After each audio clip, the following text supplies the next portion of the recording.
সফলতা তার পদচুম্বন করে।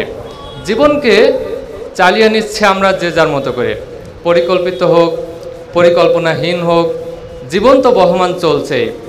এই যাপিত জীবনকে আমরা কতটা অর্থবহ করতে পারছি? জীবনকে শুধু যাপন করলে হবে না, আমাদেরকে উদযাপন করতে হবে। কিন্তু বাধা কোথায়, প্রতিবন্ধকতা কোথায়? You have to find it. এটা আপনাকে খুঁজে বের করতে হবে। You can assert yourself as an influencer in the society if you want, otherwise you can spend your life as an innocent human being like billions of বনে আদম।